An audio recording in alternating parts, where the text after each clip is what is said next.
Hey guys, it's Lawrence from Laws of Physio, and today we're going to discuss what active insufficiency and what passive insufficiency and how you can manipulate that to maximize your muscle growth and your gains. Okay, let's say this cable is your muscle. If you are to lengthen your muscle as much as you can to the very end point, this is what we call passive insufficiency. Fibers are too lengthened to be able to contract optimally. Whereas if we visualize here, this is a shortened position, call this active insufficiency. In this position, the muscles are too short to be able to activate. They're pretty much shortened completely. So if you go to contract them further, there's no extra movement involved. In this way, this completely eliminates the muscle from recruiting any further. A little bit of an abstract concept, but let's go through this with real world applications.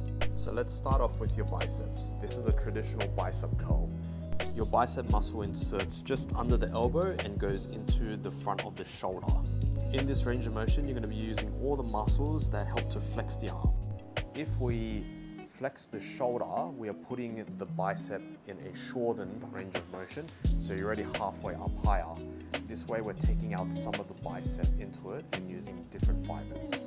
Conversely, if we put the arm behind our body, we are lengthening the bicep, so it is putting it into passive insufficiency, where the bicep is stretched a bit more and you can recruit more of the other muscles. Let's look at the triceps. So typical tricep extension. In this position, we are mid-range, so you're recruiting pretty much all of the head of the tricep muscles. If we look at this variation, this is a tricep kickback.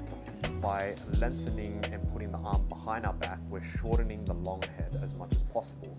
This is active insufficiency. With an overhead tricep extension, we are lengthening the long head of the tricep as much as possible. This is called passive insufficiency.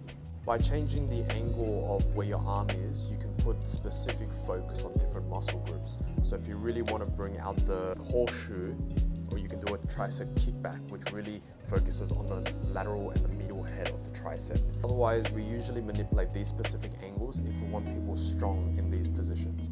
For example, if someone does jiu-jitsu and their arm is stuck above their head and they want to be comfortable and strong in this position, we will do overhead tricep extensions. So see how you go.